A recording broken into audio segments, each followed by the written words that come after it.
Friends, मैं देवेनारी और आज हम बात करेंगे क्वेश्चन बैंक के है 2022-23 की। क्लास 11th है, सब्जेक्ट हमारा इंग्लिश है। पिछले साल भी मैंने 11th की इंग्लिश की क्वेश्चन बैंक को पूरा कंप्लीट करवाया था हमारे चैनल के माध्यम से, और उसी में से आपका लगभग 90% पेपर बना हुआ था। ठीक है, यानी क्वेश्चन बैंक से ही आपका पूरा पेपर आने वाला है।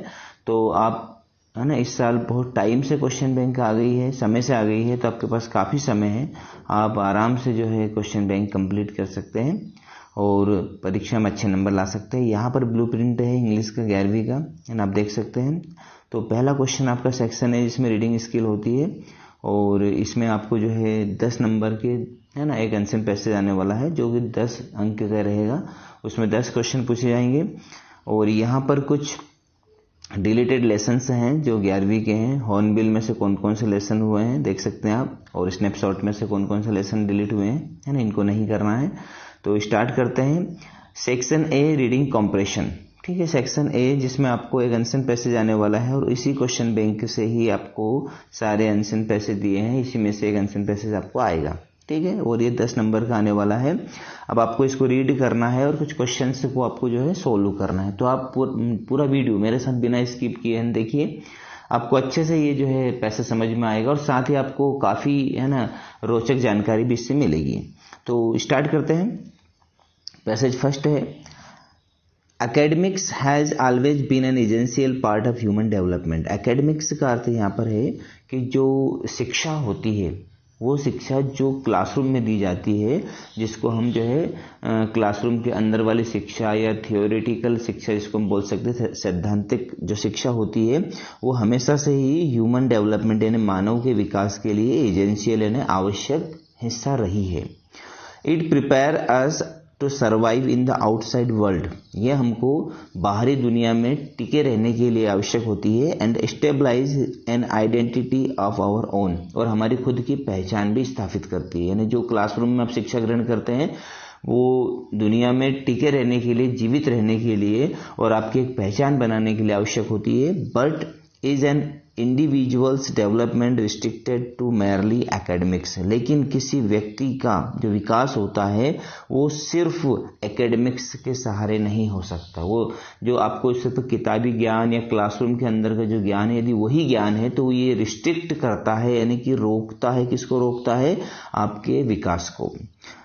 इन इंडिया, भारत में, फ्रॉम एन अर्ली एज, शुरू से ही We have been taught that education is limited to the boundary of academics only. हमको ये सिखाया गया है कि शिक्षा जो है वो सिर्फ बाउंड्री के अंदर प्राप्त कर सकते हैं, यानी कि स्कूल जाओगे, क्लास में बैठोगे तो ही शिक्षा आपको मिलेगी। ये हमारी धारणा होती है।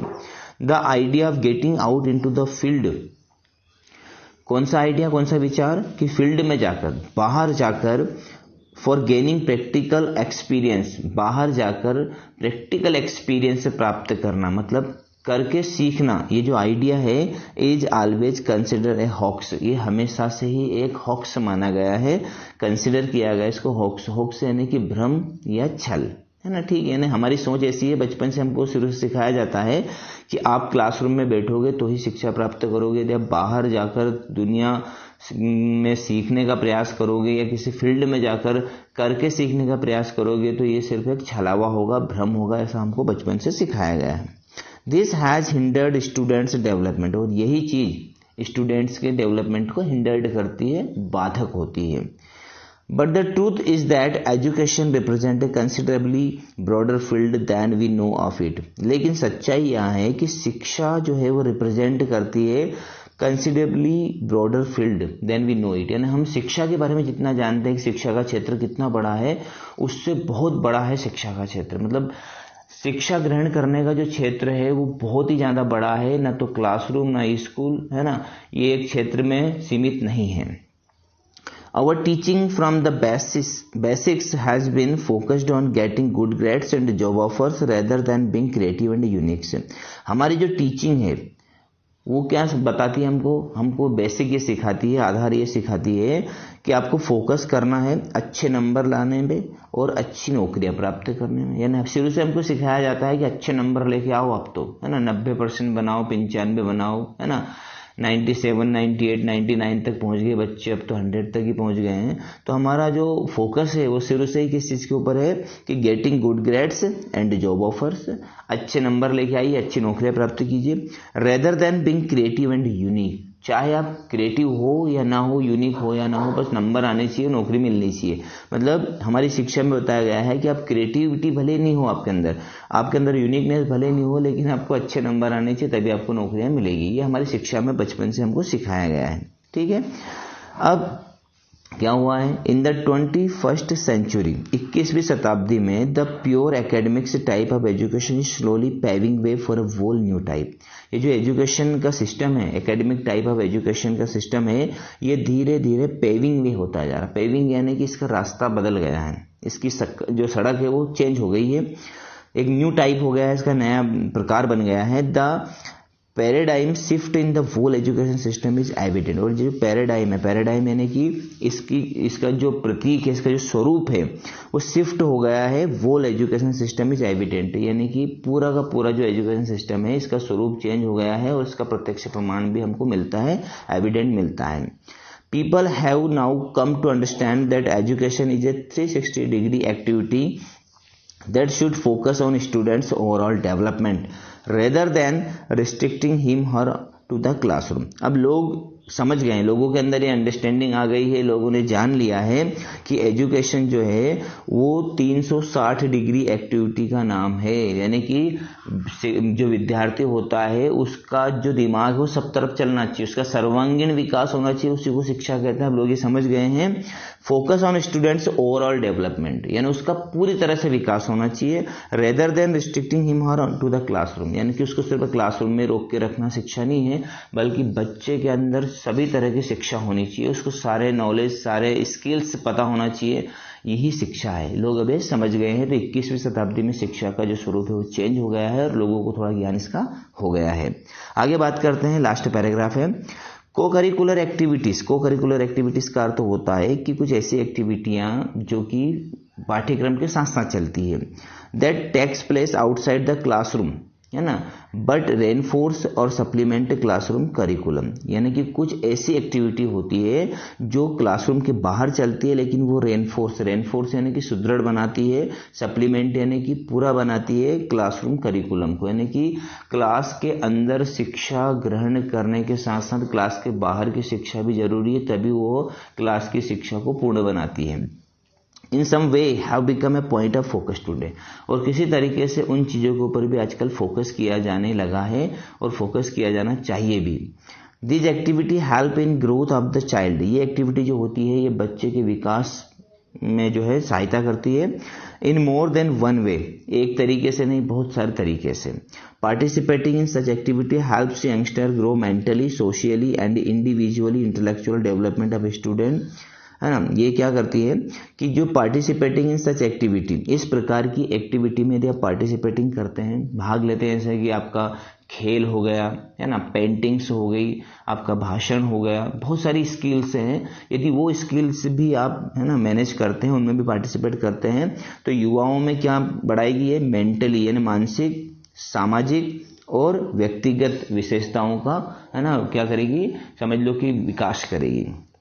इंटेलेक्चुअल डेवलपमेंट, जो बौद्धिक विकास होता है ऑफ ए स्टूडेंट, वो एक विद्यार्थी का is developed in the classroom, वो क्लासरूम के अंदर होता है, मतलब क्लास के अंदर उसको जो है इंटेलेक्चुअल है ना, आध्यात्मिक ज्ञान मिलता है ना, जो आध्यात्मिक ज्ञान होता है वो बैठकर ही मिलता है, वो है ना, दौड़ने से, खेलने से, इनसे नहीं मिलता है, वो सिर्फ क्लासरूम में ही मिलता है। ये बात बिल्कुल सही है कि इंटेलेक्चुअल डेवलपमेंट स्टूडेंट की जो होती है वो क्लासरूम में होती है, but for the aesthetic development such as team, लेकिन एस्थेटिक डेवलपमेंट, एस्थेटिक का अर्थ होता है कि जो आपके डेवलपमेंट में चार चांद लगाती है, आपके डेवलपमेंट का को निखारती है, वो जो एक्टिविटी होती है, जैसे कि टीम बिल्डिंग, कैरेक्टर बिल्डिंग, आपके अंदर टीम भावना होनी चाहिए, आपका कैरेक्टर यानी चरित्र, है ना, निर्माण होना चाहिए, एंड फिजिकल ग्रोथ, आपका शारीरिक विकास भी होना चाहिए। Students must step out into the outside world, इन सब चीज़ों के लिए बच्चे को, विद्यार्थी को क्लासरूम से बाहर जाना पड़ता है।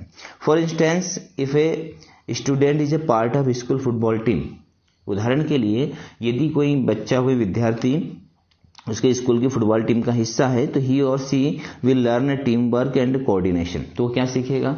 टीम भावना सीखेगा कि टीम बनाकर कैसे काम करते हैं, और साथ में कोऑर्डिनेशन सीखेगा। कोऑर्डिनेशन यानी कि सहयोग की भावना। इन्हें प्रैक्टिकल मैनर करके सीखना, which can not be taught in the class, जो क्लास में सिखाया नहीं जाता है। यानी क्लास के अंदर एक शिक्षक पढ़ाता है तो आप जब कोई खेल खेलते हैं या कोई दूसरा काम करते हैं, दूसरी एक्टिविटी करते हैं, तो उसमें आपकी टीम भावना का विकास होता है, आपके चरित्र का निर्माण होता है, आपकी फिजिकल ग्रोथ बढ़ती है, और आप है ना हर तरह से जो है आपका सर्वांगीण विकास होता है। तो गाइस इस जो है हमने एंशिएंट पैसेज में बहुत जो है ज्ञान वाली बात सीखी है कि आप यदि आपका सर्वांगीण विकास चाहते हैं तो आपको क्लासरूम के बाहर भी बहुत कुछ सीखने को मिल सकता है, वहां से भी सीख सकते हैं, और जो है इससे आपका सर्वांगीण विकास भी हो सकता है। अब बात कर लें इसके क्वेश्चंस के बारे में। तो क्वेश्चन फर्स्ट है, what is an essential part of human development. Human development के लिए एसेंशियल पार्ट क्या होता है? तो उसके लिए होता है एकेडमिक्स। सबसे पहली लाइन में हमको ये आंसर मिला था। अगला है, what is consider a hoax. किस चीज को हॉक्स कंसिडर किया गया है? तो प्रैक्टिकल एक्सपीरियंस को हॉक्स माना गया, यानी कि हम बाहर जाएंगे करके सीखेंगे, उसको एक भ्रम माना गया था। तीसरा है, what has hindered students development. कौन सी चीज स्टूडेंट के डेवलपमेंट को हिंडर्ड करती है? तो गेनिंग प्रैक्टिकल एक्सपीरियंस। ठीक है, आगे बात कर लें चौथे वाले की। तो the shifts in education system means, education system में जो शिफ्ट आया है उसका अर्थ क्या है? तो इसके लिए हमारा आएगा सी वाला, to focus on overall development. ठीक है, पांचवा है, which of the following is similar in meaning to the word hoax. Hoax से जैसा सिमिलर मीनिंग वाला शब्द कौन सा है? हॉक्स का अर्थ हमने भी देखा था भ्रम, है ना, तो ये अनट्रू। ठीक है, झूठी चीज। Which activity have become a point of focus today. किस एक्टिविटी के ऊपर आजकल फोकस किया जा रहा है? तो को करिकुलर एक्टिविटी, डी वाला इसका सही आंसर रहेगा। ठीक है, चलिए अगला क्वेश्चन है हमारा सातों, why must students step out into the outside world. एक स्टूडेंट्स को आउटसाइड वर्ल्ड में स्टेप आउट करने की आवश्यकता क्यों होगी? For aesthetic development. ओके, उसका सर्वांगीण विकास करने के लिए।